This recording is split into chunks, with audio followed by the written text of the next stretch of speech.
കേട്ടോ. അങ്ങനെയല്ല ആൻഡ്രോ, എൻ്റെ ചോദ്യം സ്ട്രെയിറ്റ് ഫോർവേഡ് ആണ്. ഞാൻ വേണമെങ്കിൽ 32 SFIക്കാരുടെ പേര് പറയാം കൊല ചെയ്യപ്പെട്ടത് ക്യാമ്പസുകളിൽ.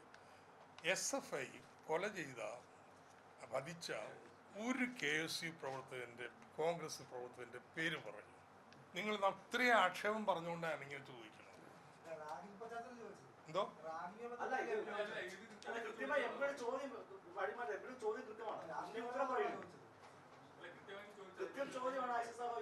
പോട്ടെ, ഈ ചോദ്യം പോട്ടെ.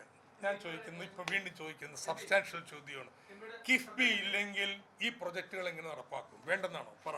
അത് ഡോക്ടർ പറഞ്ഞ ഈ കണക്കുകൾ ഒട്ടും ചേരുന്നില്ല.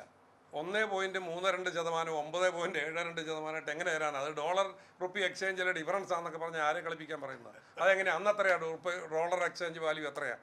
3 കൊല്ലം മുമ്പ് എത്രയാണ് വാല്യൂ? ഇൻ്റർനാഷണൽ മാർക്കറ്റ് എത്രയാണ്?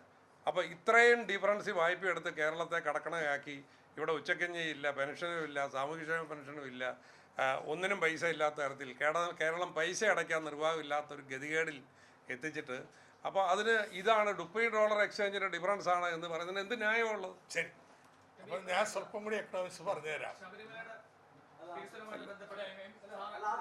ശബരിമലയുണ്ട്, ശബരിമല കിട്ടി, അത് പറഞ്ഞില്ല. ശബരിമലയെ കേന്ദ്ര സഹായം ഉപയോഗിച്ചിട്ടില്ല.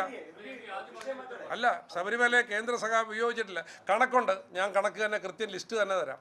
അത് ഞാൻ ഓർത്തെടുത്തോണ്ടല്ല വന്നിരിക്കുന്ന കണക്കുണ്ട്. കേരളത്തിൽ എത്ര KSUക്കാരെ കൊലപ്പെട്ടിട്ടുണ്ടെന്നുള്ള കണക്ക് നാളെ ഈ പ്രസ് ക്ലബ്ബ് ഇതേ സമയത്ത് ഇവിടെ വെച്ചാൽ സന്തോഷം. ഞാൻ പറയാം. അതിന്റെ കൃത്യ ലിസ്റ്റ് നാളെ ഇതേ സമയത്ത് ഈ പ്രസ് ക്ലബ്ബിൽ പത്രസമ്മേളനം നടത്തി ഞാൻ പറയാം.